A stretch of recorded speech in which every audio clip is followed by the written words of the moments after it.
Because some guys can't fucking let go. Some guys just can't let go. If I can't have you, no one's going to have you.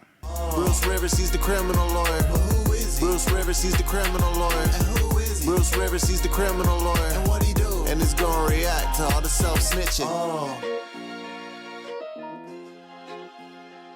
Hi, this is Bruce Rivers. Welcome to another fun-filled episode of Criminal Lawyer Reacts. Guess what? I'm Bruce Rivers, your board-certified criminal defense lawyer, and Michael Rivers is behind the camera making fun of me as we speak, but he is our content genius, needs to be respected nonetheless. And today we're coming to you with a kind of a longer version, so maybe grab a bottle of wine, maybe get some popcorn, and this is when a mom discovers every parent's worst nightmare. Don't know what this is about. It's going to be a cold reaction. It's made by Explore With Us. So make sure you go see their channel too. But before we get to that, this is brought to you by eSign.com. eSign.com, very effective way to remotely do business. You know, you might think that, what do I need that for? Well, I'll tell you what you need it for. My grandmother is down in her basement doing entrepreneurial stuff. She's selling all kinds of things that are like gummies and some other things that you probably shouldn't be selling. Anyway, because of that, she needs a lawyer. And what does the lawyer do? The lawyer downloads the app. You get 3 free signatures a month.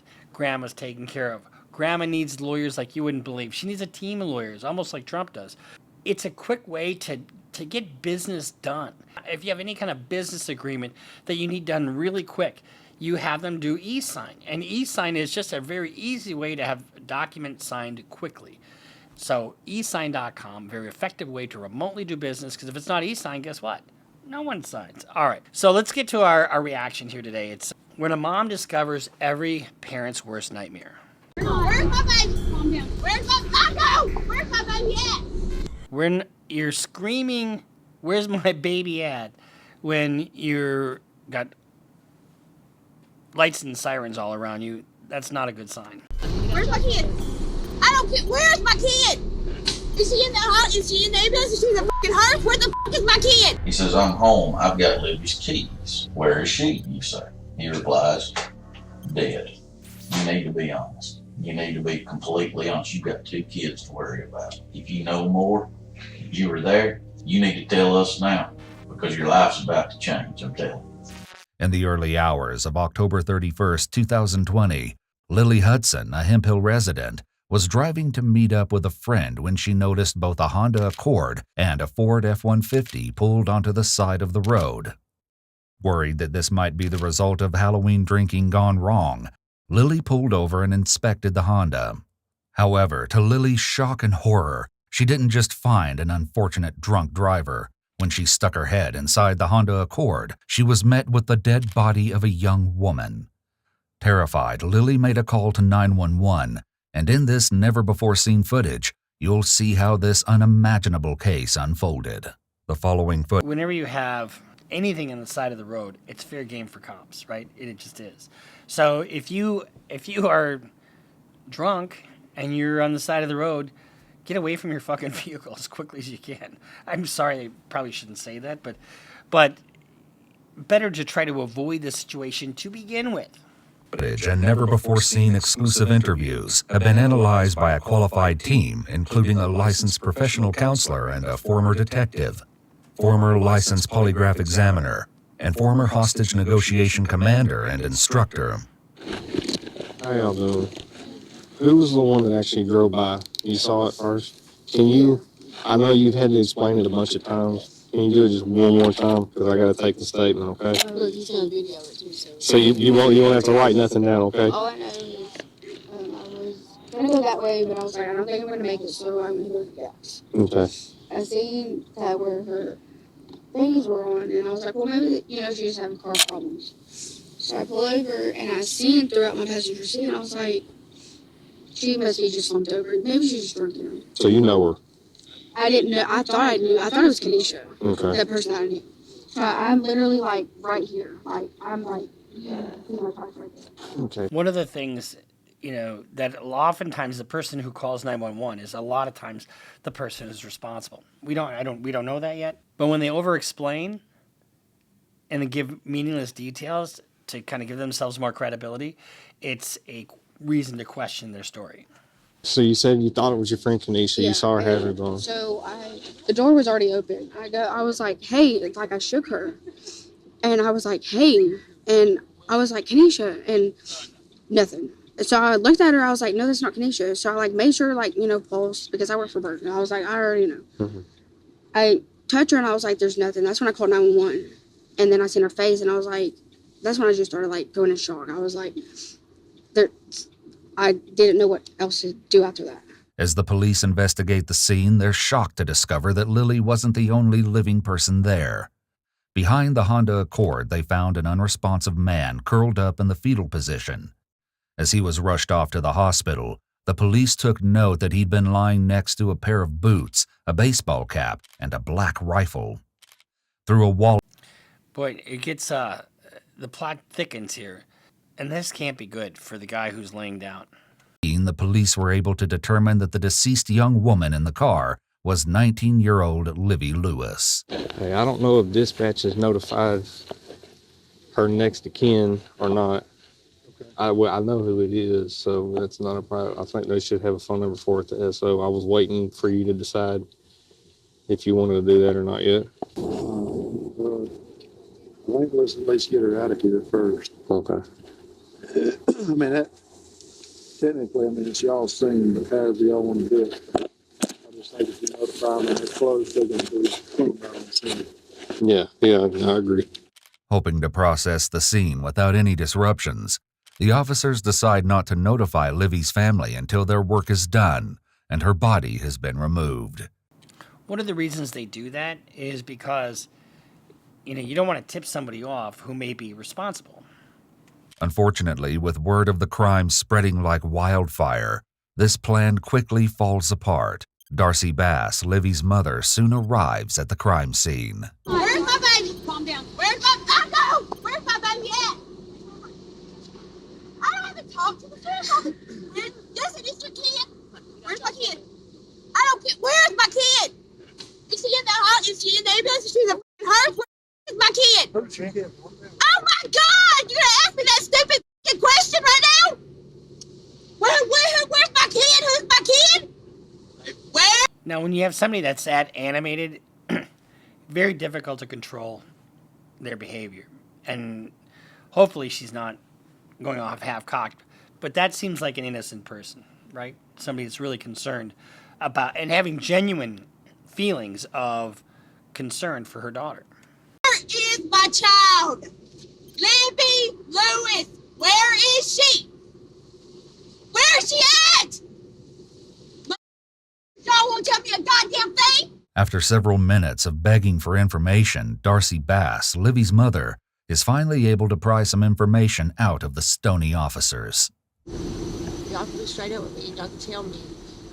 Y'all can be straight up with me and y'all can tell me instead of having me running around here looking crazy and y'all won't answer my questions. As of this point, we do not know. Don't know what if she's alive or dead? You couldn't tell me that? She is not alive. Okay, well you could have told my... Worst nightmare for a parent to lose a child, no matter how they lose a child. Whether it's natural or whether it's homicide, losing a child is just not natural. Oh my God! What the? What? There's an investigation. If y'all, okay, there's an investigation. Is this funny to you? Is this funny to you? Is this funny to you? No. Huh? Yeah, he was. I saw his eyes. This kind of tense situation is exactly what officers were hoping to avoid. As some of the officers deal with containing Darcy, the rest of them continue to process the crime scene. With Livy's body still in the car, it was hard to tell exactly what happened to her. However, they could see that there was a large amount of blood around Livy's face and all around the car. Upon further inspection of the outside of the car, it was clear that someone had forced their way into the vehicle. Damage to the rear passenger window suggested that someone had tried to use some sort of object to break through it. One of the things that's really key at this stage of an investigation is keeping people out of the crime scene, keeping the evidence uncontaminated.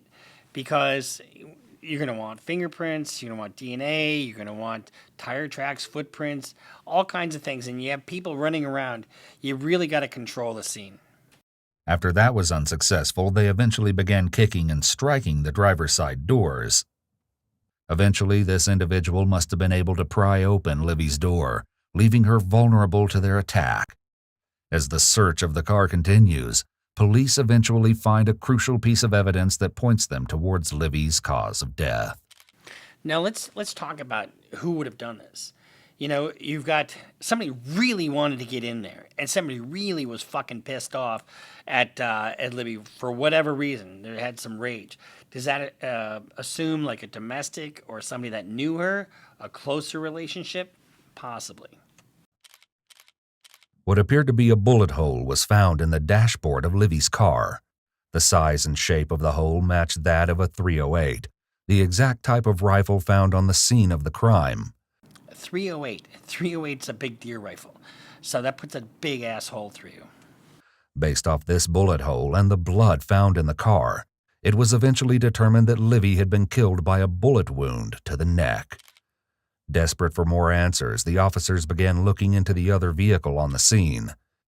While the truck didn't reveal as much as the officers had hoped, they were still able to glean some useful information from it. Not only did they find identification for Matthew Edgar, the unresponsive man found on the scene, but they also found 2 phones in the car, one belonging to Matthew and the other belonging to Livy. As the police searched the area for anything else that could point them towards the truth, Darcy tries to find out what the officers know, and more importantly, what information they might be keeping from her. So the investigation, her and one other individual Very possible. were in the car. Possible. We don't know yet. What happened? We're in the middle of the investigation. Okay. Very difficult to deal with a parent like this. Why? Because the parent, what do they want? They want the information. They want to know my child is dead, and they hardly would even give her that information. But not only is my child dead, how did my child die? What the fuck? Tell me, you know, that's the kind of tenor that she's going through. But, you know, they really can't tell her until they have a full forensic analysis of the whole crime scene. Can you tell me some information about what happened to my kid and why she's dead in her car? All we know is right now that she's deceased in the car. Whose gun is it? Run the numbers on the gun. Was it Matthew's gun? We don't know yet. We have not. Well, if you were to come up with a conclusion right now, what would you say? We don't make conclusions. We don't make assumptions. We go by what the evidence. The thing is, they don't have to tell her shit, and they probably shouldn't tell her shit. They need to placate her a little bit, but if she doesn't get the fuck away from there, you know, arrest her ass and take her away. You know, because she shouldn't really be going after the officers like this. It's not their fault. And it's fresh. It's fucking fresh. So the officers don't have the information she's looking for yet. This has for us. We don't have all the evidence yet. Not at all. I'm trying to protect y'all trying to protect somebody. They're trying to protect somebody. Baby, you can't go over that. They got these people that go over. Oh, that's my kid! Well, my baby just did. I know, but you can't come over here. Why? Because y'all trying to protect somebody? Oh, this is a crime scene. My child. So you just leave my kid just out there? Y'all cover my kid up. No, y'all gonna just leave my kid in the car?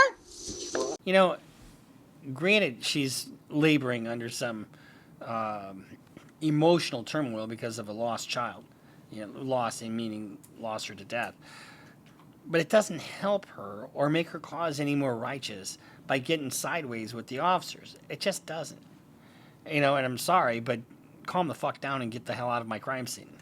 Now we have to, that is, standard operating procedure. Then what are y'all doing? What are y'all doing? Doing the investigation so my kid get off the side of the road and be late? I mean, just, what the?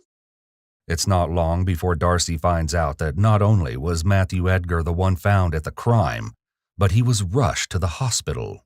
May I ask what Mr. Edgar's injuries was?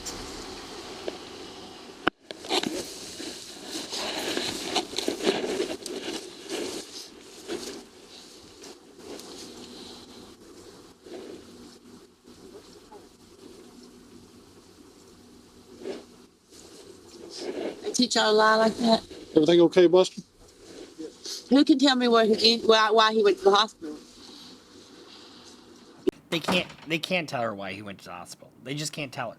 It's against HIPAA. That's the medical rules that prohibit disclosing confidential information. Why did y'all take him to the hospital? Why did y'all take him to the hospital? He was leaving the hospital when I arrived. Okay, well, who was here before you? He was gone when I got here. Okay, well, who was here before you? Just the ambulance. What was his injuries? What was wrong with Mr. Egger? That ambulance is already gone. These are just the ones that are here for now. How do you know if they was here or not? Because I was here when that ambulance, I passed the ambulance when I was turning on to this road. I was going back into Louisville Hospital. We have a sister named Tanya. Okay, Tanya is up here at the top of the hill and wants to know if you'll come up there with her. Like it's Tanya. No, I'm not going up there with them. Despite several attempts from the cops to remove her from the crime scene, Darcy is determined to stay right where she is. The longer Darcy stays on the scene, the more tense the situation gets, and it's only a matter of time before somebody snaps. You can't do this. I mean, I understand the turmoil she's going through, but you can't have somebody traipsing through a crime scene. You can't have somebody raising Cain like this. And, she runs the risk of getting arrested. And I think that's probably what's about to happen. What was that together? I'm here. You're him? Damn, you're 3 hours. How long? When did this happen, Mr. Maddox? When did this happen? I've been at the hospital, young lady. Hey, I'll answer your question. This is my daughter. Right now. This is my daughter. Right now, You can answer my I question. know who it is. But anyway, if you're way back up yonder, the thing will be up there. No, I'm not going way up there. Yes, ma'am, you are. You're either gonna go peacefully or we're gonna put you in the car. All right. It's just up to you. I'm not leaving my kid. You're going to force me to go up there. Yes, ma'am, I am. Because we've got to process this thing. And I'm not gonna be sitting here talking to you while I'm doing it. I won't talk to you. All right? Get up, back up there. I've never been Come on, there. fellas. I know. I got her. Oh, damn Got it. Golly, I wouldn't even be in. Get on. No, this how you treat a mother that just lost her child. Darcy, You hey. treat a mother that just lost her child like. I sympathize with you. Yeah, But I hey, can tell we've that's got a job to do. With this, the investigators' focus was back to the task at hand, finding out what happened to Livy. It was quickly becoming clear that the only person who could answer the investigators' many questions was Matthew himself, so an officer was sent to the hospital for an interview. Okay, Matthew, can you tell me a little bit about what happened while we're waiting on that camera to... I had no clue why I'm here. No clue. None. Okay, what happened? Do you remember what happened earlier in the evening? Last thing I remember is I put my kids to bed and I was on my porch. Mm-hmm. That's the last thing I remember. Okay. The problem with that kind of a statement is you disqualify yourself later from remembering anything else. Because if it seems suspect, if all of a sudden you remember some other details. Okay. Been drinking in this evening? How much? Bottle, Bottle of Jim Beam, Jim Beam? Anything else? few beers earlier in the day. A few beers and a Jim Beam, I mean, that sounds like a good afternoon to me. Okay. Okay. So you just woke up and here you are at the hospital trying to figure out what the hell's going on? Woke up in the ambulance. Woke up in the ambulance? Okay. Okay. How'd you get all the blood all over your face? I don't know. If that turns out to be her blood, that's blowback from shooting somebody in the neck. Because the hospital said you don't have any injury. Don't know. Okay. All right, Matthew. You don't mind if I call you Matthew? You can call me JP. You don't have to call me anything else. I'm going to take some pictures of you. Okay? What am I being questioned for? Well, there's another vehicle parked in front of yours. Inside that vehicle is a dead female. That's why you're being questioned. I don't know. I have not made it out there yet. So we're just trying to figure out what's going on. Okay? in dealing with me, Matthew, you're going to find out. I'm not going to lie to you. I'm going to be flat out honest with you. But unfortunately, there is a deceased female in that vehicle that's in front of yours. Now think about how tough that would be for you to be at the scene and you wake up in an ambulance and you later find out that you're a suspect in a homicide. And you have no way to really defending yourself because you don't remember what the fuck happened. Terrifying. And my job is to find out why she's dead. Although Matthew doesn't seem to remember anything revolving around Livy's death, JP is still determined to get some useful information out of him. You have a girlfriend? Kinda. What's her name? I got an ex-wife. Her name's Montana. Got an ex-girlfriend named Livy. Uh-oh. Livy is his ex-girlfriend. You know, almost, I don't know what the percentages are, but those who are the closest usually are a suspect or responsible. Mm-hmm. I know Jaylap there. I'm kind of talking to her a little bit. Mm-hmm. Yeah. When's the last time you saw Livy? Tonight. Tonight. What was that about? It was all at my buddy's house. Okay. What house was that? Bobby's. So let me tell you what it sort of looks like.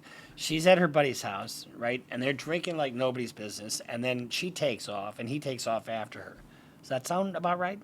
Maybe? I don't know. Bobby Ozan, right there on 944? She and her, my ex-wife, both was there. Okay. Who's your ex-wife? Montana Bouquet. Any kind of arguments with anybody going on over there while you're over at Bobby? Not really. While appearing groggy, Matthew shakes his head before answering not really. Not only is this a qualifier, and it isn't a clear no, but there seems to be a delay in his verbal and nonverbal sync. Okay. When you say ex-wife and ex-girlfriend, what's your relationship like with both of them? It's awesome. Okay. So it's not a typical, No, I hate your hell guts. No. Hell no. Okay. It's awesome. Okay. My ex-wife and her, they're big buddies. Mm-hmm. Libby had my youngest son all day today. And when Pluffkin hung out all day. That's why she came over to bring him back to me. Mm-hmm. Because it's my weekend. It was your weekend? Yeah. So who brought the youngest one? Libby did. Libby? Okay. Is she the mother? No. No. Montana's the mother of both of them. Okay. Okay. But Well, when you have an ex, and everybody has an ex, right? There's no reason you need to be nasty or need to be mean. You know, I have an ex, and we raise our daughter like nobody's business. And so you put the kid in front despite any of your disagreements, so I can relate to that. we all got a relationship and we all hang out and stuff like that. Right. It's better for the boys. No, I understand. I agree wholeheartedly. It's the man thing to do. Raise your boy, huh? Yes, sir. Yeah. Try my best. JP tries to find out more about the last moments Matthew remembers before waking up in the ambulance. Okay, so you're at Bobby Ozan's. What else can you tell me of what happened last night? Me and the boys went to the house. We got home. I put on the bed. I put Fletcher in his room. I put Cooper in my room. Turned on TV for him. Mm-hmm. I sat down on the porch. Mm-hmm. That's it. That's all you remember. That's all I remember. He seems to shake his head no when he says, "That's all I remember," which is a mismatch between his words and his movements. That really isn't a mismatch in a sense. I mean, it sort of sounds like it is, but he's saying he doesn't remember, which is a negative. So if you're saying I don't remember, it's not really a mismatch. Okay. Everybody over there drinking? Yeah. Okay. What kind of car you have? I have a 2007 3/4-ton Dodge Cummins. And I got a 2018 Dodge Journey SUV. Okay. You know where those vehicles are at right now? My house. Your house? Although Matthew may not realize it, he's just given JP crucial information. Neither of the cars that Matthew listed as his matched the Ford F-150 found at the crime scene. Could there have been someone else there? Even with that possibility, there's no denying that Matthew looks suspicious. It's not looking good for you, Matthew. because I still don't know what's going on. You don't remember nothing, which is fine. But the cause of death for that girl is not natural. Well, it looked like she got shot. That's what I was out there talking to some of the deputies that are out there. Now, I don't know that for a fact, Matthew. I'm not out there. They don't know either. So you got to wait for the autopsy and all that stuff. You know how we do things, just like on TV. Normally, we would expect an officer to not reveal this detail so soon. This is usually because they want to keep certain things hidden so they could see if a suspect knows something that only the perpetrator would know. Not exactly, but all right. Now, as he's laying there, he now knows he's a suspect in a homicide, or he should know. And so he's laying there in the hospital. I don't know what his ailment is, if he was just passed out drunk or doesn't appear to have any other injuries, and he's got some blood on. Could he have gotten that blood on trying to defend Livy? And here again, Matthew, I will tell you flat out what's going on. Did they tell you a name? Did they tell you a name? Libby.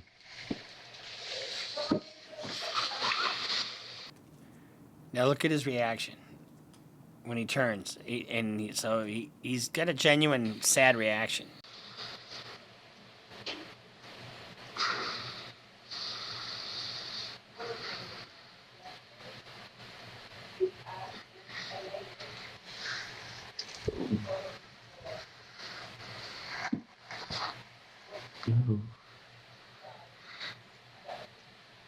I'm sorry for your loss, Matthew. All right, Matthew. I'm going to take you over to the jailhouse now, okay? At this point, I'm going to place you in custody, okay?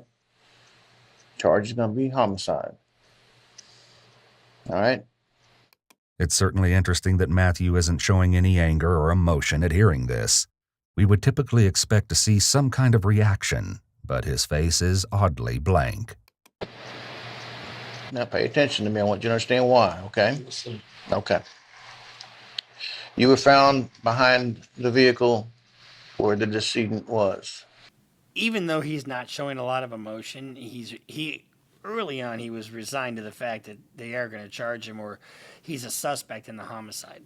So minutes later, we don't know how much longer this was later, but it's not surprising to me that he's more composed than you would expect somebody to be. There's a family relationship, meaning there was some kind of relationship between you and her, past, present, future. All right. There is a weapon laying on the ground behind the vehicle, close to where you were found. Okay. Based on that and a few other things, I'm going to place you in custody right now for homicide. Okay.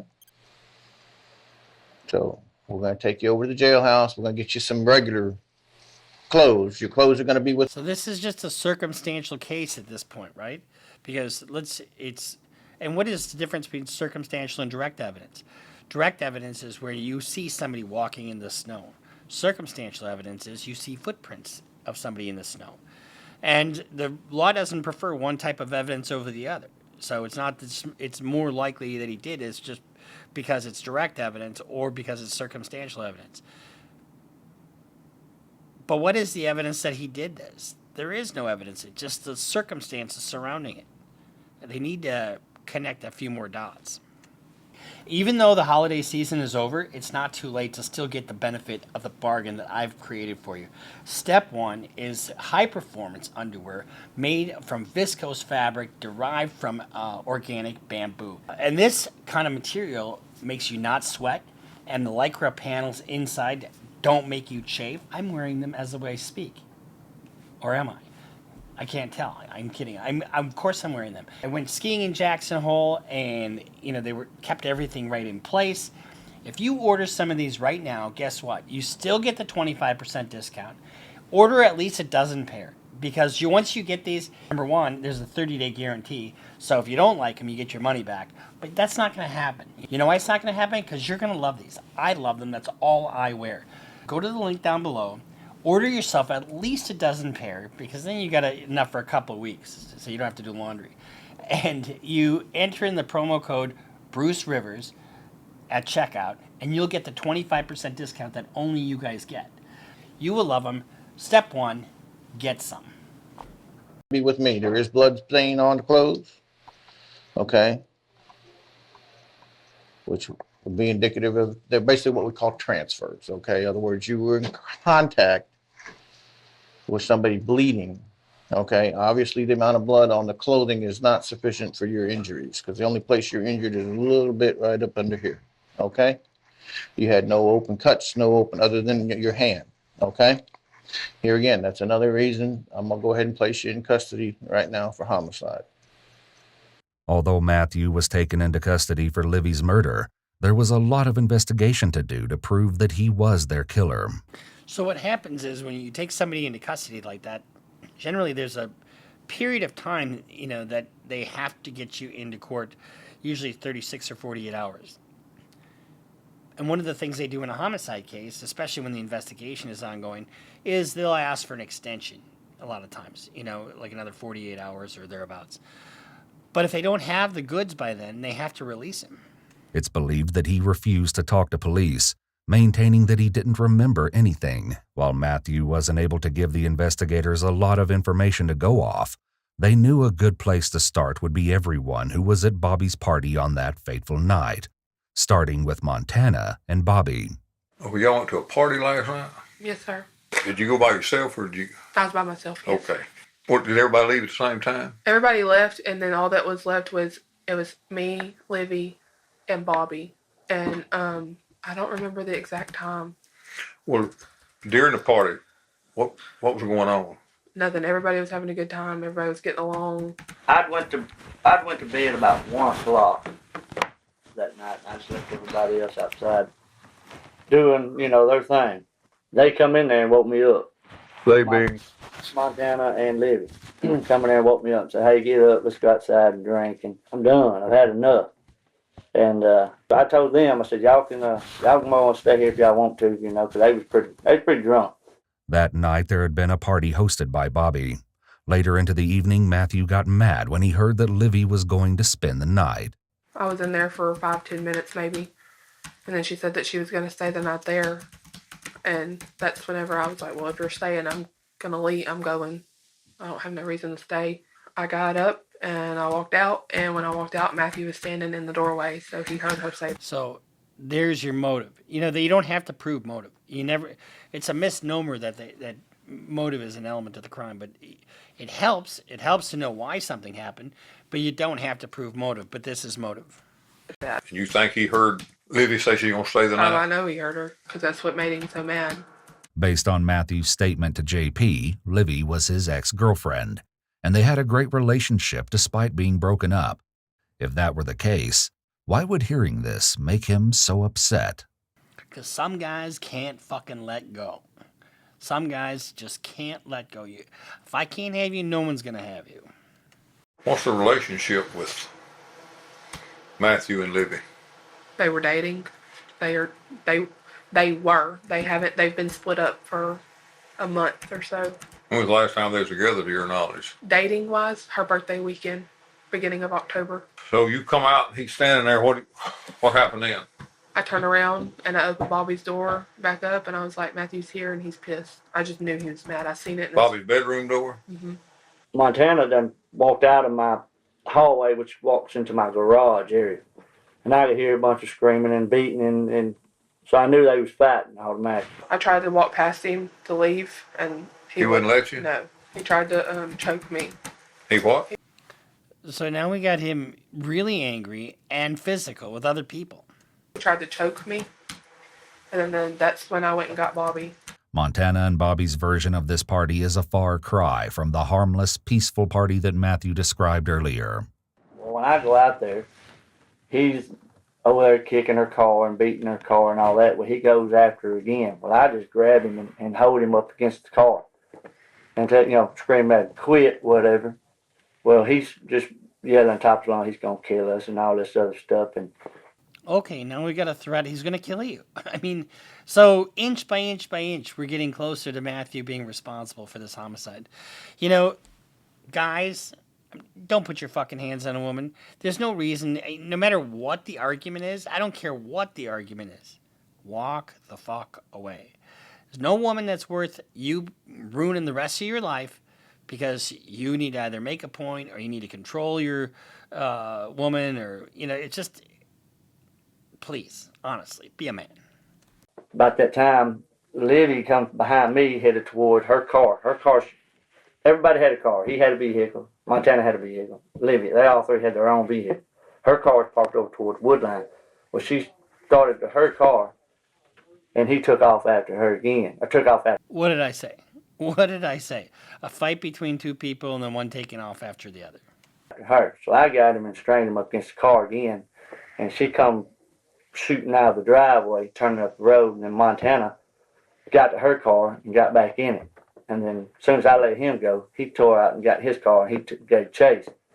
And I figured that was the end of it. Although they may have escaped from the chaos at Bobby's house, this night of terror wasn't over for Montana or Livy. Who needs this kind of fucking drama? You know, I mean, there's women out there, there's men out there where you don't have to have this kind of bullshit. You need to have peace. Fuck. I mean, and this is all fueled probably by alcohol and whatever else. And then once I got to town, I called Libby to check on her and asked her if she was okay. And she had turned, like going toward Matthew's house. She said she was okay when you called her? Mm-hmm. She kept going past the houses. I don't know where she went. She drove by Matthew's house? Matthew's house and his grandparents' house where I stayed at. I pulled in at the brick house, and I never heard from her after that. Did he stop behind you? Yeah, he pulled in behind me. I went to get it, or he was kicking my door again. I went to get out, and he started choking me again. And I was honking the horn so somebody would come outside. What was he saying? Threatening to kill me. What? Threatening to kill me. What, you don't remember what he was saying specifically? I will kill you. I will kill you. Did he say why, or just that's all he was saying? Mm-hmm. Because I knew that Livy was going to stay the night at Bobby's, and that's why. If a woman wants to stay the night at somebody else's house, guess what? She's not your fucking woman. Goodbye. I mean, fuck. You want to give the rest of your life for a bad decision like this? But then again, if it weren't for bad decisions, I wouldn't have work. He was so mad at me. Did his mother or grandmother, anybody come outside? No, sir. I went inside and I laid down. So you got out of the car and went in the house. Did he try to come in or anything? He just left. Okay. Did you tell Cindy what was going on? Yes, sir. What'd she say? She just told me to calm down because I was upset. And I just finally fell asleep. And then I woke up at 6 something this morning to them crying on the back porch because the first story that we got was that Matthew had gotten in a wreck. We didn't know anything. But the first thing, you just woke up the next morning, Cindy's on the back porch crying. Mm-hmm. Were y'all all intoxicated? Who? All who? You and Livy and Matthew. Yes, sir. What were you drinking? They were drinking whiskey and I was drinking vodka. When did y'all find out, and how did you find out that Livy was dead? I didn't find out until after it was 8:30, 9 o'clock. With Montana's story out in the open, it's time to dig a little further into the details. What do you think happened? I have no idea. Because I would have never thought Matthew would do something like this. Has Matthew ever been assaultive towards you before this? Not. The whole time we were together, he never put his hands on me. Ever. Never once laid a finger on me. And a couple months ago is the first time he ever put his hands on me. So when you see a change like this, what does that signify? Drugs, maybe meth. But something like this is, a change in behavior like this can be triggered by, drug use, like methamphetamine. That's what it sounds like to me. Montana delays for a long time before answering the question, followed by a slight stumble in her words. It appears that she's thinking a lot about her answers. However, what she says next makes it clear that something changed recently. The whole time we were together, he never put his hands on me, ever. Never once laid a finger on me. And a couple months ago is the first time he ever put his hands on me. So at some point this morning, Cindy went down and got the boy, but you don't know how, if he called her or she just decided to go or Mama what. went and got him, I think. Who did? Mama. What's Mama's name? Sandra. Matthew's grandmother? Cindy's mom. But you don't know if Matthew called her or she just went. You don't know why she went and got him. Probably worried about him, knowing he was acting crazy. Has he ever been heavy-handed towards his mother or grandmother? Not in front of me. She makes another very careful statement by saying, "Not around me," once again. Keep in mind, there's never a good time or a proper place to put your hands on your mother, your sister, your grandmother, your girlfriend, your daughter. Don't put your hands on a woman, period.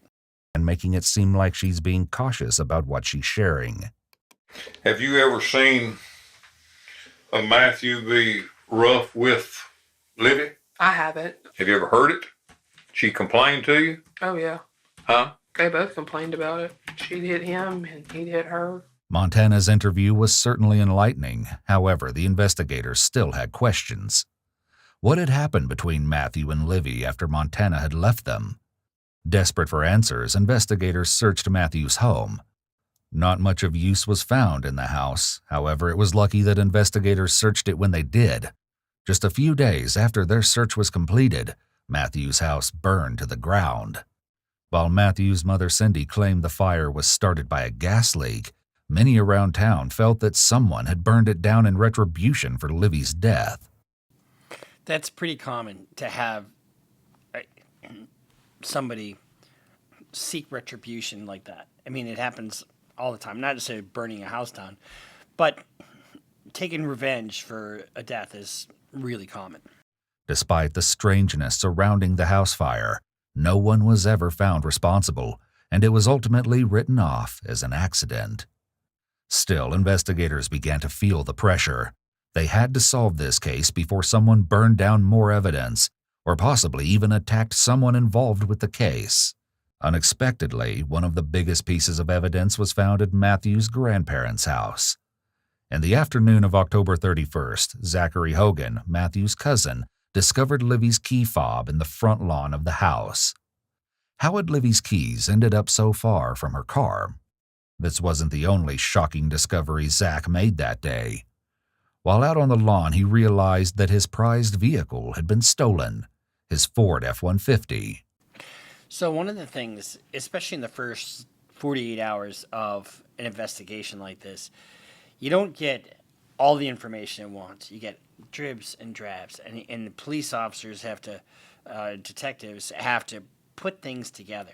You know, it's like a puzzle, and eventually everything sort of makes sense. But they come up with a theory of the case, and sometimes they look for evidence to fit their theory. The way they should do it is gather the evidence and then come up with your theory. So at any point in time, did you give Matthew permission to operate your vehicle? No. Has he ever operated your vehicle before? Yes. Right, and he knows the door code, and the keys are generally left in the ignition because you have a door code. Yes.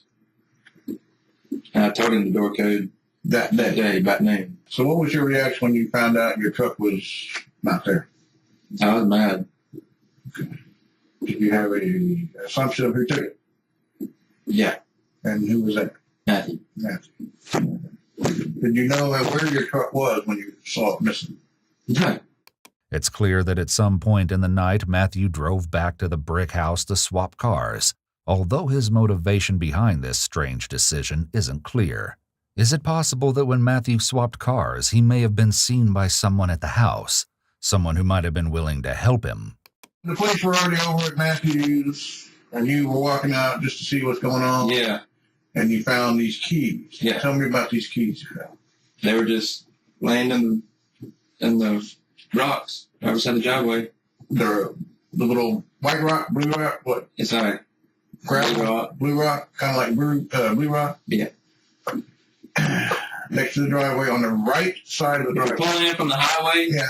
It's on the right. It's on the right. So, Now, meanwhile, keep in mind, this whole thing is about a young woman being shot in the neck, which looks like a domestic. Senseless. Just absolutely senseless. Guys, you don't put your fucking hands on a woman. I don't know how many more times I can say it. You just don't. You know, if it's that caustic, fucking walk away. Halfway down the driveway. And they were just laying there? Yeah. And that's not where they normally stay? No. Where do they normally stay? I mean, I imagine with her in her car. Sounds like a stupid question, but I gotta ask. Yeah. I don't know. Yeah, I understand. All right, so you pick up these keys. You realize that they're not yours. Yeah, I thought they were I was making sure they weren't Montana's because I was going to say, Montana, here's your keys. Mm-hmm. And I realized it wasn't hers, so I was like, I just set them down on the, under the carport on the little brick. I don't even know what you call it. The little brick ledge? Yeah. Montana also had some intriguing information for the police about Livy's keys. But the key fob for Livy's car was found in the driveway. In the driveway. Who found it? Matthew's mom. Matthew's mom. And what did she say? She took it into the house and put it up, and whenever the Texas Rangers come, she did not want to give it to them, and that's when Matthew's uncle walked in there and told her that she had to give it to them, that they were going to cooperate through the whole investigation, and then she gave it to him. Where was the key fob? Were you there when she found it, or? I was in the house with Matthew's cousin Macy, talking to her, and they come inside talking about that they had found it. And I want to say she put, when you walk in the brick house, there's a big china cabinet, and it has dishes and everything in it. And I want to say she put it in one of those little bowls that has extra keys and everything else in it. Did that strike you as odd that she didn't want to give it back? Yeah. Investigators had noticed that Montana's claims about the key fob being found were very different from Zach's. Would Cindy really go to extreme lengths to cover her son's tracks? Or was Montana trying to make Cindy look suspicious for some reason? Investigators. So if you help somebody after a crime try to... Oh, my ride's here. Kidding. If you help somebody commit a crime, or no, if you help somebody cover up a crime, or you're an accessory after the fact, that's a very serious crime. Typically, your sentencing looks like about half of what the underlying crime is. So if you're looking at unintentional murder too, and you're trying to help somebody cover that up, which is, let's say that's 150 months or thereabouts, you'd be looking at 75 months in prison. So it's a very serious deal. Were going to get an answer to this question sooner than they expected when a woman contacted them and explained that she'd driven by the crime scene before Lily Hudson, the woman who called 911, had ever arrived. The information given to them by this unexpected witness was so shocking that 7 months after her initial interview, Montana was called in for another. At any point after the party bumping into things, were you ever on the scene where Levy was killed? No. So she doesn't have any idea what the officers know at this point.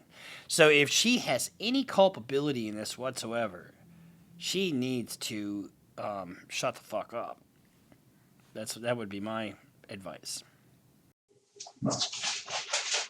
Montana makes a strange headshake here that looks more like a yes than a no. She's completely closed off her nonverbal, and it's as close to the wall as she can get. It appears that she's even more detached from this interview than the last one. It's also noteworthy that in short time between her interviews, Montana has dyed her hair darker. This will come up later on. I did not even know Libby was killed until 8:30 or 9 o'clock the next morning. She doesn't provide any more information about being at the scene of the crime or not. Rather, she shifts to when she found out Livy had been killed, which is a very clear deflection. Now, you said you called at some point, Levy, when she was in Hemphill? Yes, when we were driving through town, I called her. Did she answer? Yes. I said, "Hey, are you okay?" She said, "Yes, I'm fine. Are you okay?" I said, "Yes." She said, "Please go home." I said, I can't because he's rear-ending me right now. I want to go somewhere where there's people. And I hung up. She had lost signal. Mm-hmm. And then that's the last time I heard from her. Okay. In the span of a few seconds, Montana has made some odd remarks. She said that Matthew rear-ended her, but didn't clarify if he hit her. I said, I can't because he's rear-ending me right now. There's a chance she meant to say tailgating, and her anxiety is affecting her ability to think of the right words. Similarly, she says that she hung up or lost signal. And I hung up, or she had lost signal. Which are two very different endings to the call, and it's strange to get them mixed up. And you supply these text messages to the text ring? Yes. Now, most of those text messages were what they call iMessages. Yes. Because you had internet service. Right. The last message you sent them is, WTF are you doing? Yes. What the fuck are you doing? That does not sound like a compassion statement.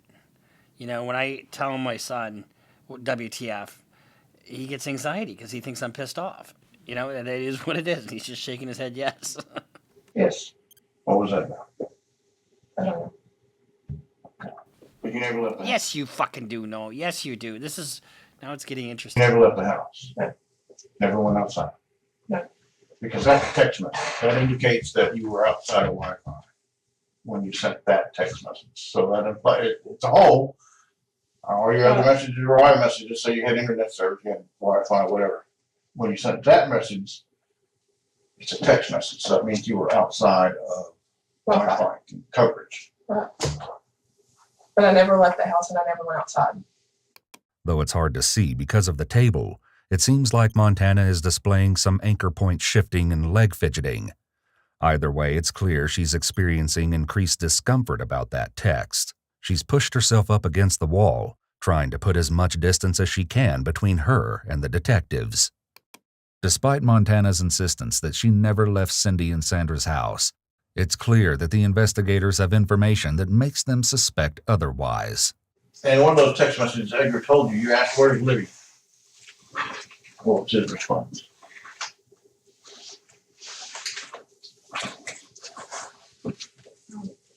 Did he ever tell you Libby was dead?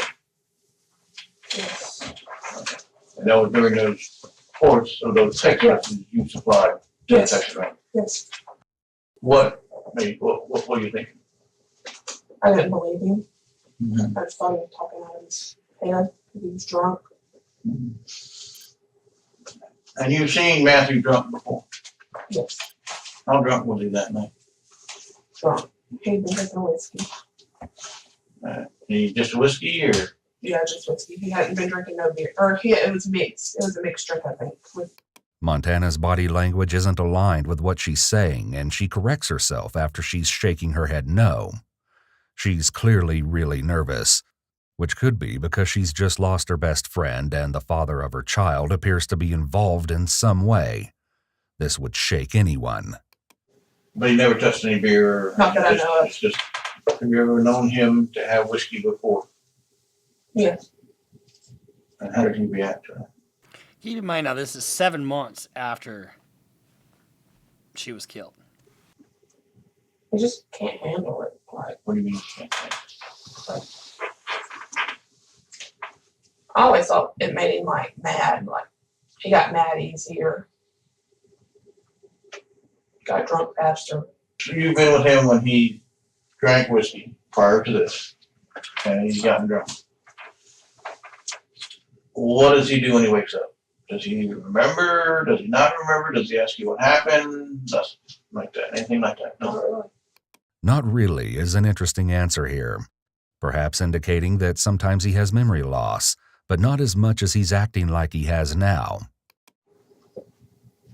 Is he normally able to recall events after having drank whiskey? It's certainly convenient that Matthew would have mysterious amnesia on the night that his ex-girlfriend was shot and killed. While Montana has been providing the investigators with plenty of useful information about Matthew, she's not out of the doghouse yet. Why would a witness who had driven by the scene prior to the 911 call about the accident, if you will, put your car at the scene of that crime? So this is one of the reasons why you don't. This is one of the reasons why you don't talk to cops. I mean, this is just from a criminal defense standpoint, okay? It's good that she's talking to the cops. It's good that they're getting the information. But from a tactical perspective, she doesn't know what they know. So for her to come in, and she knows what she knows, and she knows where she was and what she was doing, and now some of the information that she's given contradicts what another witness has said about where her car was. My car? Car? Yes, ma'am. Repeating back "my car" is a technique to give herself a moment to think. I don't know because my car never moved until the evening after everything had happened to go stay at my parents' house. Mm-hmm. Okay, so your car was never there? No. Even though I got a witness that can say that. The car, because this witness sat behind your car for 2 minutes before you or somebody, a female, waved her on to go around. My car, as far as I know, my car never left. Mm-hmm. And if it did, I was not driving it. Montana makes a qualifying statement here by saying, "as far as I know." This gives her a chance to adjust her answer later if more evidence is presented to her. It's also interesting that she clarifies, "if it did, I wasn't driving it." She hasn't ruled out the possibility that someone else took her car. Which is kind of smart, because if somebody does put her car there, she's saying I wasn't there. You wouldn't have been driving. I don't know. What else has keys to your car? Nobody. I had one set of keys. That's it. And they were with you? They were, I don't remember if I took my keys out of my car and put them on the counter at the grandparents' house or if I left them in the car. Who the fuck leaves their keys in the car? I mean, nobody leaves their keys in the car. But I suppose if you're out in the rural area, which it seems like this is, that's a common practice, but it's a dumb practice. We've got a lady that's willing to step on the stand and put your vehicle there. Just want you to hear me, okay? I'm not trying to box you in. I need you to be straight. I know you got kids and you're probably trying to stay out of it as best you can, okay? Don't answer me, okay? Just listen to me. If you were there, okay, for any reason, just because you're scared or you're trying to help this bad situation, we need to know about it, because if you're lying about it, okay, for any reason, like, oh my God, I don't know what to do. I mean, people get like that. Right. I need to know if you were there or if you were called down there for any reason to help him or whatever. Like, what have you done or whatever, I need to know, because this ain't done. And if we put you there, like we already got one witness, put your car there, okay.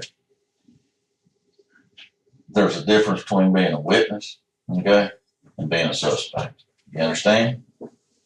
You need to be honest.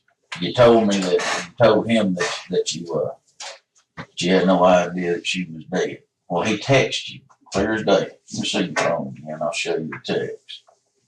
So her story seems to be unraveling from a couple of different avenues. She didn't know she was dead, but she received a text message that she was dead. Her car wasn't there, but there's a witness who says she was there. And there's some other details that need to be a little ferreted out. He clearly says, I have Libby's keys. So let me read it out to you that way you know. Going to get Libby. Where is she? I'm pulling out of the driveway. You call him up. Here's the other thing. When they get all these cell phones and they go through all these fucking text messages, it creates a picture. Remember what I was telling you before about a digital footprint? And, because one of the other things that they do is they get the tower locations. So you can tell where people are, what they're talking about, and what their movements are. So if it doesn't rhyme with what they're saying, then they're confronted with it. So you're sorry as piece of shit. He left his kids there. His grandma. As he was pulling out, his grandma was pulling out to pick him up. Okay. I'm home. This is all at 3:23 a.m. He says going to get Libby. And that's where that conversation. So you with me? Yes, sir. So when you give a statement to somebody and they've got other ammunition and you've already laid out your thing, and then all of a sudden they come back at you to show that what you're saying ain't true because they're able to paint a picture with text messages or, like I said, the tower locations. It presents a problem. That's why you don't talk to the cops, generally speaking. You call him a sort of for 28 a.m. Quick trip, apparently, because at 3:34, which you're awake, okay, he says, I'm home. I've got Libby's keys in her phone. Where is she, you say? He replies, dead. All this goes down within simply from 3:23 to he says, you're dead. That's 3:34 a.m. Okay. I'm going to tell you right now, Montana, I'm going to tell you right now, you need to be honest. Okay. You need to be completely honest. You've got 2 kids to worry about. Okay. If you know more, you were there, you need to tell us now because your life's about to change. I'm telling you. It appears that Montana never told the police that Matthew texted her saying that Livy was dead. That's a problem for her because it looks like she's covering something up. She said she didn't know she was dead until like 8:30 in the morning, 5 hours later. Instead, they had to pull out her text messages and confront her. Even if she thought Matthew was speaking figuratively because he was so upset with Livy, you'd expect her to mention this text to detectives after Livy was actually killed. At the very least, most people in her situation would be upset about the possibility that Matthew was being honest when he texted, especially after allegedly choking and attacking her. Things aren't looking good for Montana, and they're only going to get worse. So, what's her motivation? I mean, unless she's the one who did this, what's her motivation to cover up for Matthew? Father the children, I suppose? I don't know. I'm not holding anything back. I've told y'all everything that I know. I never left that house once I got there. Never. I never left the house once I got there. Not till the next day whenever my mom come and picked me up and we went to my apartment to get diapers and I come back. You mean to tell me less than an eighth of a mile while you're awake? And how many minutes is that? A 10-minute span? 11? 11 minutes and you're still talking to it. You never heard 2 rifle shots going on? I did not. No, I did not hear nothing. I never heard nothing. I never went down there. Nothing. I never Did anybody in that house go down there and use your car? Not that I know. I need you to think. Put that thinking cap on, girl. I'm telling you, because your car has been put at the scene. Though she repeats I never left the house several times, she doesn't seem to be getting angry about being accused. We would normally expect an innocent person to be showing some kind of irritation by now, because they know the detectives are wrong. We have a problem. This is a car that has one set of keys to it that you're in possession with. You with me? I'm using your words, not mine. I'm with you, but I never got in. Once I got there, I never got in my car. Would his mother have went down? She could have. If she did, I was asleep. Or his grandma. You wasn't asleep.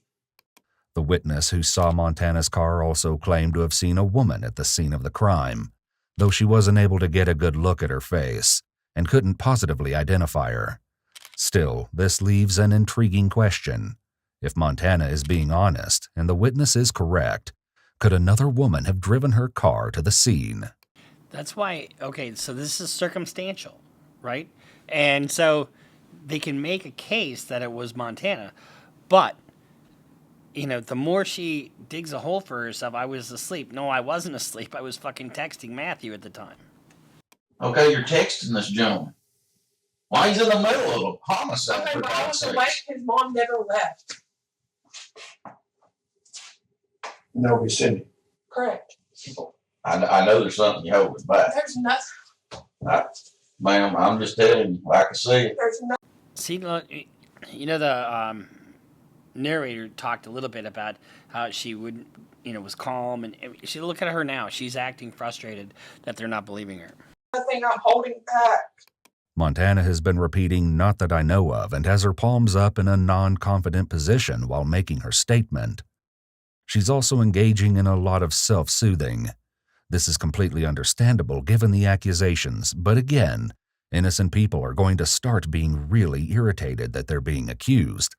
And so far, she hasn't been showing much anger or frustration. Nothing. I'm telling y'all everything I know. Everything.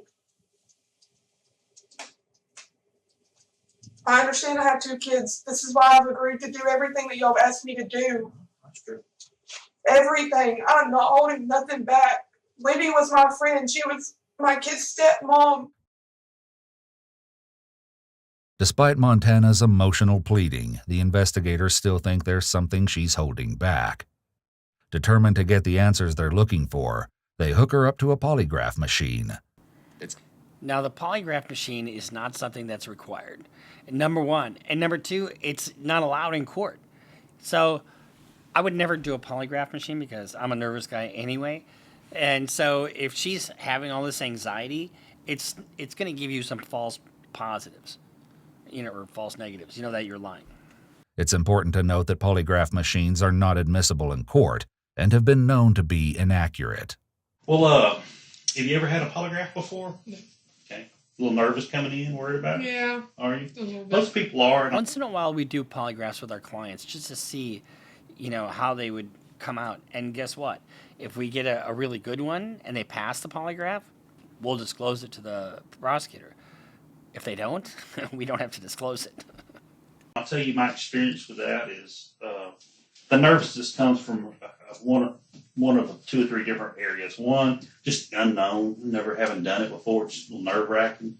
Part of settling Montana down for the test also included her once again going through the events of the evening that Livy died. This time, her story includes an interesting detail. She explains that she went to the brick house where Matthew's mom lives after Matthew had allegedly attacked her at Bobby's house and followed her with his truck. And as I go to get out, he's at my driver's side door and starts choking me again. I start honking the horn, hoping somebody would hear me and come out there and get him off of me and get him to calm down or something like that. Well, when I start honking my horn, he leaves and he goes back to his house. And then I go in through the back door of the brick, that we call it the brick house. Go in through the back door of the brick house, and his mom is sitting in there watching TV. I guess she never heard me. And I just start crying, and I hit my knees telling her what was going on because I was so upset, plus being drunk. It was just a mix of emotions running through me. And she gives me a nerve pill to calm me down. And I lay down on the couch, and I was going through my phone, and I seen where Matthew had commented on something on Facebook that I posted earlier that day. We had our work Halloween party at work that day, and we were all of the employees were the emojis or whatever, and I was the cowboy emoji or whatever, and I had a cowboy hat on in a picture, and it was a straw hat, and he commented on it and said, "It's felt season," talking about a felt cowboy hat. I never commented back or anything. I text him, and I said, "How are you going to threaten to kill me?" and then comment something on Facebook, because the whole time he was choking me, he was threatening to kill me and all that. And that's when he starts texting me. We were exchanging messages back and forth, and he told me to come get the kid because he had the kids at the time. He told me to come get them because he was about to leave to go pick Libby up. Well, his grandma nor his mom would let me leave. So this is just a preliminary, her telling the story. She's not hooked up to the machine at this point. So the grandma goes down there and gets the boys, and she brings the boys back up there to the house with us, and we exchanged a few more messages. And I went to sleep, woke up. What was the content of those messages? Oh, just about how he wanted to kill me, Bobby and Libby, and he said he had Libby's keys in her phone or something, and I asked him where Libby was, and he said dead, and which I never thought anything of it, because when he gets drunk like that and gets mad, he always says stuff to that extent. So I never once thought that he was actually going to do something like what he did. In this story, Montana mentions that she was given a pill to calm down, and this could perhaps explain why she can't be sure of things like where her keys are, and if someone may have borrowed her vehicle that night. She also finally clarifies why she didn't take Matthew's message about Livy being dead serious, though it's still odd she didn't originally bring this up to investigators herself. What's your opinion of what happened that night after you got home? What's your opinion? What do you think happened? I'm sorry if I get emotional. I wouldn't expect you to.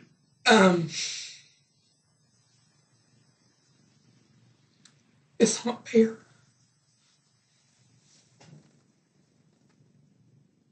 It's not fair. Elaborate just a little bit for me. That's an odd statement. It's not fair.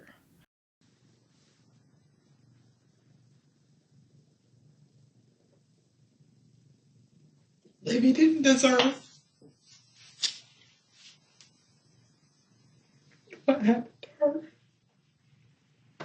She was young. She had a whole life ahead of her. You believe Matthew did it? She does seem genuine and tortured by this. How do you feel about Matthew? So much anger built up toward him. Because of this or other things? This and just being irresponsible and stupid and leaving his kids behind. You know, when somebody kills another person, especially a domestic relationship, everybody loses. Everybody loses. The kids lost a father. You know, you lose a young woman. You know, senselessly.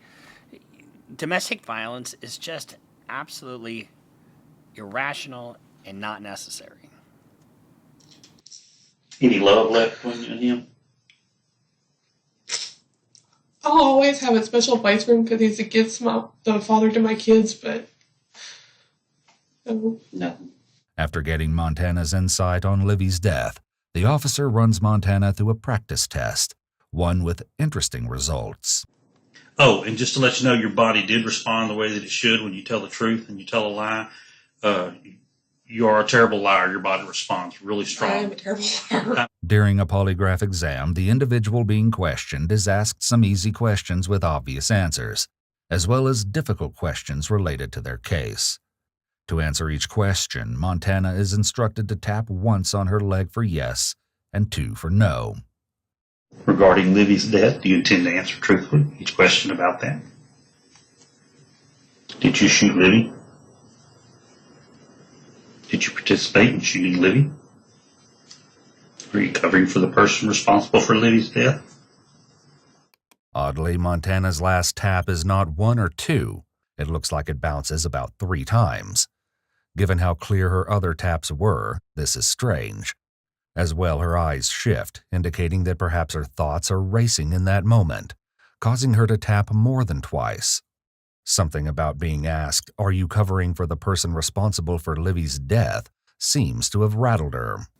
Now, if that's true, this would not be coming into court, obviously, because it's just not reliable.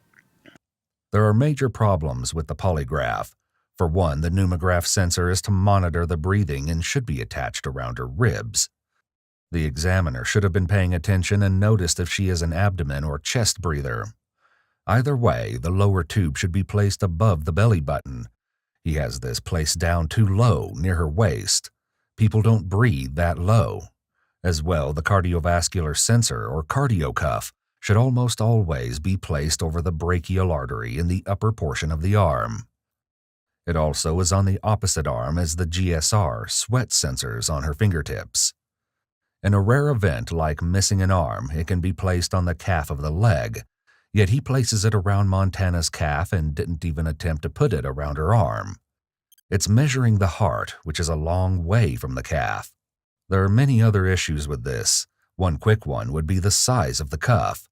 The calf muscles are also slanted. During the process of inflating or deflating the cuff, it may slip and won't be secured tightly. So all these things that he's talking about are technical reasons or technical aspects of administering the exam, where if it varies between examiners, you get varying results. And that's one of the reasons why it's just they're not admissible in court, because there's no, uniform reliability for the exam itself. There would also be a lot of interference around the cuff. It doesn't make sense it was placed on her calf instead of her arm. All right, Montana, I explained to you early on before we started, three things have to happen to pass the test. 100% truthful. Entirely truthful. Second thing was your body needs to respond the way it should when you tell the truth and you tell a lie. Your body did that. Third thing was to follow instructions. Yes, no. You had one little hang up, no big deal. You failed that test miserably. Terribly. So what does that tell me? But it tells you I'm not telling the truth, but I'm telling the truth. This is kind of like what I told you earlier. I believe that you've told me a whole lot of the truth today, but I don't think you've told me everything. You're probably holding something back. Montana began showing some ventilating behaviors, pulling at her collar, which is where the term hot under the collar comes from. Now, keep in mind, this is just an effort to continue to wear her down. She's showing her increased anxiety due to being called a liar and already looks like she's about to start crying. I know you don't know anything about polygraph, and I don't normally do this with a lot of people, but I want to show you something. See this highlighted area right here? Let me see my cursor. You see this highlighted area right here? You see this right here? Along with your cardio going up, all that is a significant sign of deception when I'm asking you. See that little red right there? Mm-hmm. That's me asking you a question about Livy. Okay? Let's go down here. Here it is again. Look. Same thing. This one flattened out a little bit. There's still one. Now, I will tell you, a lot of times on the first charts that we run, the response is maybe a little bit more higher just because the person hadn't really settled down. You know what I mean? And that whole settling down, that's one of the reasons that they have you talk about the statement to begin with. So you get the initial shock of being, describing what happened. So, okay, now let's ask you some real questions and record our answers. But on the second one, look, there it is again. There's asked a question about Livy. There it is again. Asked you a question about Livy. And her answer is too fucking bad. That's the truth. See you later. I'm done with this. I mean, it's just every question. When we score these charts, there's a scoring system used, and if you score a -4... She started doing strange things with her mouth, including lots of lip licking, compressions, and tongue jutting here. She doesn't like that she's being called out. However, it's important to note that none of these things specifically indicate deception. Rather, they're negative responses to what's being said and signs of increased anxiety. Or less, which would be -4, -5, -6, -7. A -4 or less, you fail. What do you think you scored? -19. 19. It's terrible. Liar. The police seem convinced that there may have been a woman helping Matthew cover his tracks that night. Despite the mountain. Remember what I said about an accessory after the fact? If she tried to help him cover his tracks, first of all, she did a horrible job. Second of all, if she really did do that, she's looking at a very significant amount of prison time. So the kids lose a mother and a father. Evidence showing that someone was helping, Montana maintains her innocence, and there simply isn't enough evidence to confidently make an arrest. One thing to consider, though, is that if Montana was there on the scene, why would Matthew text her and tell her that Livy was dead? Unfortunately, there's nothing else the police can do to get that information out of her. So they're forced to turn to the gossip train of Hemp Hill for more answers. The gossip train of Hemp Hill. They get little bits here, little bits there, and all of a sudden, they develop this picture. One intriguing theory police are told is that even if Montana wasn't involved in what happened, she may have been jealous of Livy, despite them getting along so well. The key to this theory, Montana's choice to dye her hair dark like Livy's so close to her death. It certainly wasn't anything concrete, but this theory exemplified the complex nature of the case, and it was only going to get more convoluted. Okay, what do you know about Matthew? You said you don't know about I know you don't like him. Why don't you like him?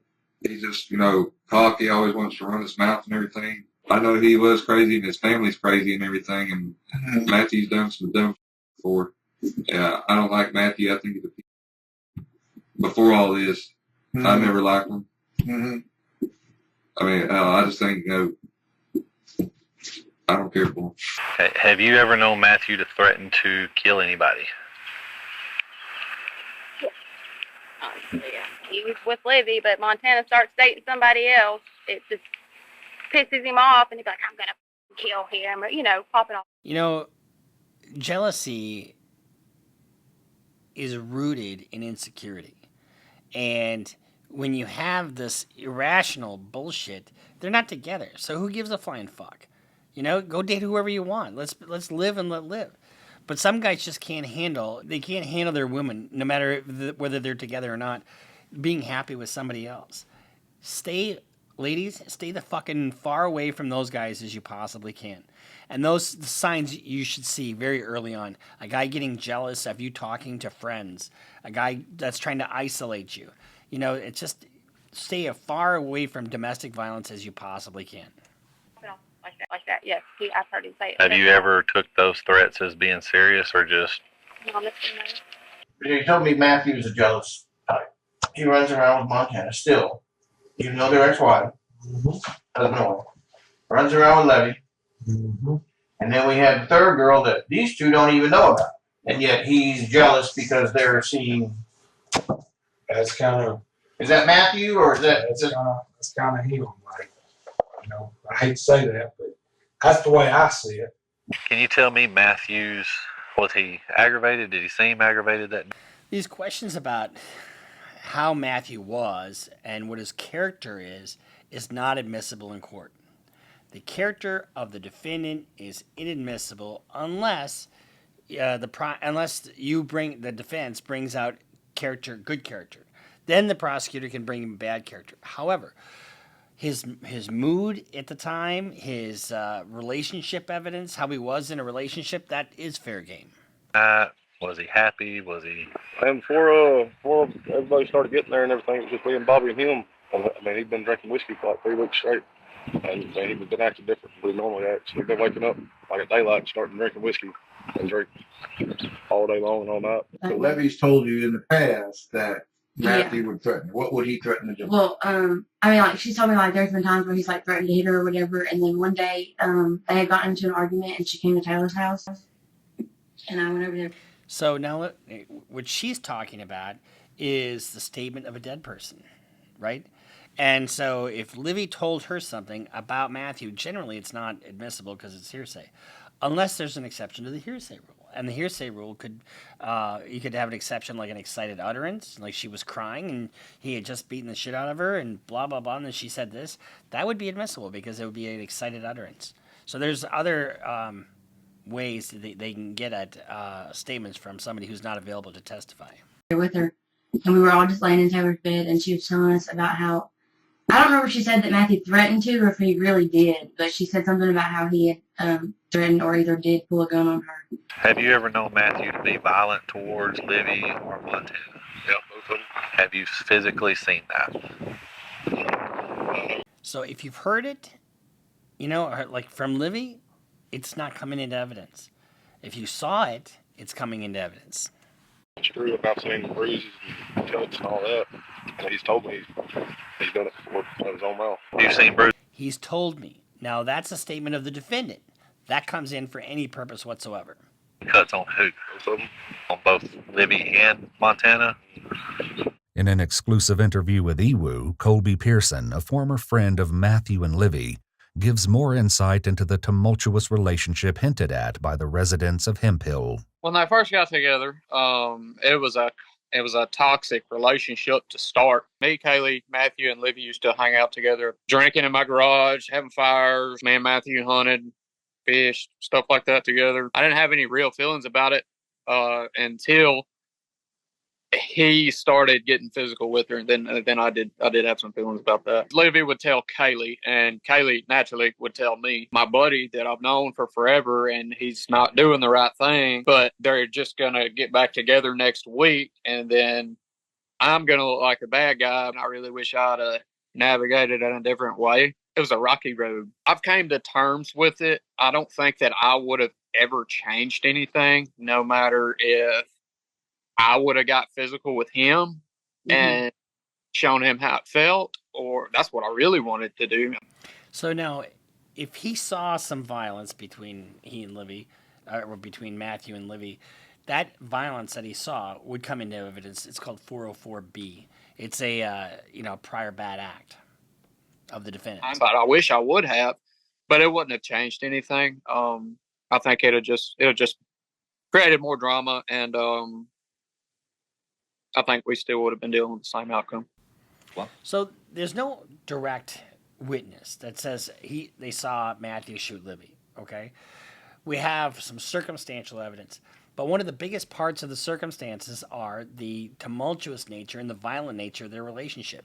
So when you see all these different witnesses testifying or giving statements, they create a picture, a violent picture of Matthew. And that is going to be very damning at a trial. Many people in Hemphill had heard rumors of Matthew's alleged abuse. Colby says he had a first-hand experience. Me and Kaylee were in bed one night. Livy called Kaylee and said that she was walking down 944. Matthew had beat her up and kicked her out of the truck. Me and Kaylee get up and we head out to 944, which is just right up the road. Taylor, neighbors, Livy's best friend, had beat us there and picked her up. Livy and Matthew were living at Taylor's house at this time. So we get the call from Taylor that she's picked her up and they're back at Taylor's house. Matthew is supposed to be coming to get all his things from Taylor's house because, they're breaking up again. So me and Kaylee decided to stay, just in case things got physical again. They're breaking up again. This whole history of this relationship, especially for somebody that's seen what's going on firsthand, is going to be extremely damaging to Matthew. I never personally, with my own two eyes, seen it. But that night, he had drug her out of the truck by her hair. And she, had hair missing where he had, pulled it and drug her out of the truck. He showed up, got all his stuff, and I sat in the car in the driveway until he got there, and I didn't want it to be known that I was there. I was just hanging out just in case anything got crazy. He started getting pretty loud and acted like he was going to get violent again. And when he did, we had really dark tinted windows on Kaylee's car. That's what we were in. He was right outside my door in his truck, and he started getting loud because Taylor was being loud with him. So when that happened, I stepped out. And when I stepped out, it was all this, she hit me first, yada, yada, yada, whatever, and kind of got him calmed down a little bit and was like, man, just, let's just get your stuff packed, get out of here. You should probably go. Nothing happened that night. I remember that story really good. Matthew's alleged treatment of Livy is nothing short of horrific. In another exclusive interview, Ty Pearson, Colby's brother, talks about Matthew's alleged conduct towards other women. There was his ex-wife. She had told a few people about the abuse, the situation. That's Montana. So that he's talking about. And a pattern, of prior bad acts is also admissible. It's got to be limited, though, and it's only for a certain purpose. And the jury gets to hear from the judge an instruction that, this is offered for the limited purpose, blah, blah, blah. That she was in, and she actually left and got away from it. But that's probably the point where people started seeing his aggression towards women was with her. The people of Hemphill were clearly eager to tell the police what they knew and had heard through the grapevine. Through this information, the police were able to put together most of the events leading up to Livy's death. Following his breakup with Livy in early October, Matthew had been on a downward spiral. Weeks of constant drinking had turned him into a shell of the person he was, and it was only a matter of time until he snapped.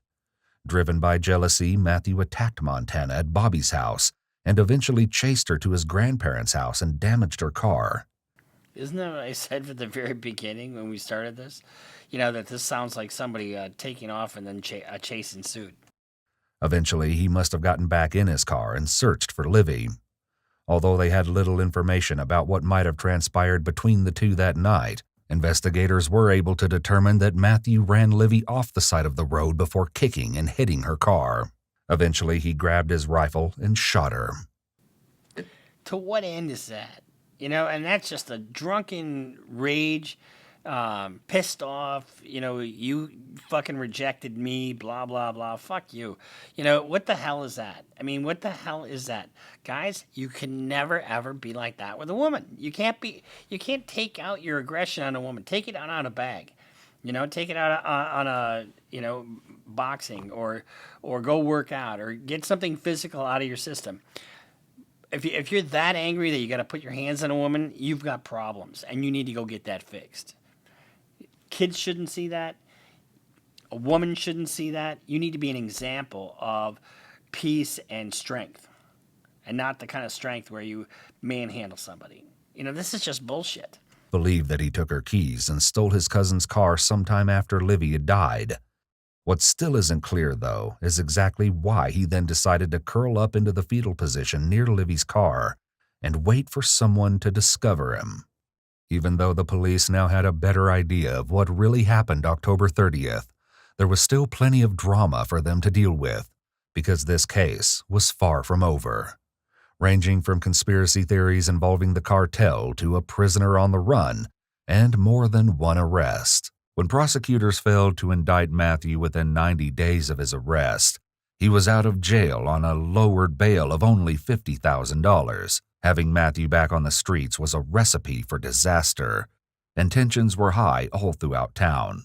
While Matthew's mother, Cindy, may have been spamming local Facebook groups with messages about her son's innocence, most people in town fully believed he was guilty, including Darcy Bass, Livy's mother. When you're in a small town like this is big news. I mean, it's big news in any town, but it's the micro social structure in a small town like this is palpable. Livy's mother. Things turned ugly when Darcy and Matthew ran into each other at a gas station, and there was a heated exchange. Luckily, the two were separated before either of them could do any damage to each other. What the fuck are you doing getting angry with somebody and having to be separated when you're out on bond on a murder trial? But it was clear to everyone that the town was reaching a breaking point. However, before things could boil over, more charges are soon brought against Matthew by Montana, leading to his second, but not final, arrest. First one is for the criminal mischief to Montana's vehicle. And the second one is for the assault on Montana. It's occurred over at Bobby O's. Okay. I don't know if your attorney told you this information or not. And I just want to make sure you understand. And I'll make sure she understands after I get you inside. I'll come back out and talk to you. Oh, I can't go in? No. You're going to really take him from me? Matthew is a mama's boy. Look at mama. I mean, my son does this. I love Michael, and I love my content genius, but he puts his hands on a woman, and so you get what you fucking paid for. You're going to sit in jail, and I'm not going to bond you out. Fortunately, I don't have to worry about that because he ain't that kind of guy. I have no choice, man. He's under indictment. JP, she's a liar. For a brief moment following Matthew's arrest, it seemed as though things might calm down. But later that very same afternoon, Darcy dropped by with issues about this case, this time surrounding Cindy. You want me to show you something about Cindy? And that's going to be my next thing? And she might be thinking she's out there helping. What she ended up doing is she's going to end up hurting. One of the things that people sometimes, they overthink things. And they think, if I do this, and this, I can cover this up or whatever. And it always backfires. This is all I said to her. I said, look, it's starting to bother me that you keep repeating it. Like she screams at me all these words. But she's being nice, okay? Mm-hmm. My son, I know my son is innocent. We want the truth as much as anyone does, okay? So I said, can you please stop? How do you know that, Cindy, if he doesn't remember? He said he was going to kill her, and she's killed. Please tell me how you know he is innocent. But look at this before. This is how much just look at this, okay? It's very... Constant. No, look at these. No, just watch. Look at this.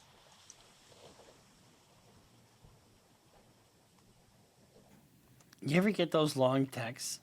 Really, really long texts from somebody protesting this or that. Very difficult to read, right?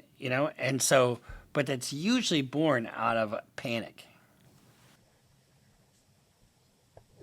This is, I mean, it was extreme. It was a lot.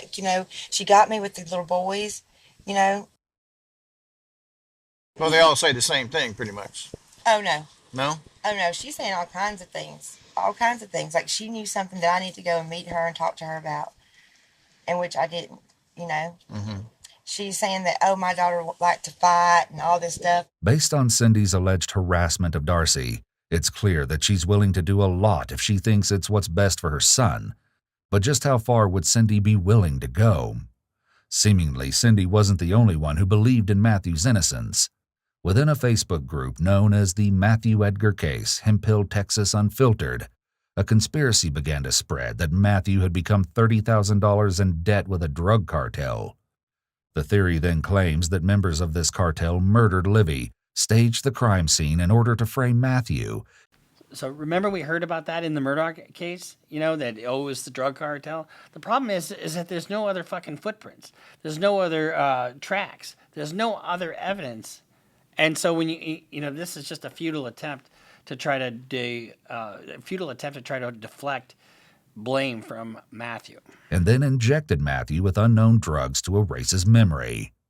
Despite how outlandish and ludicrous this theory is, the Facebook group is still active, with select members still posting evidence that supposedly backs up their claims.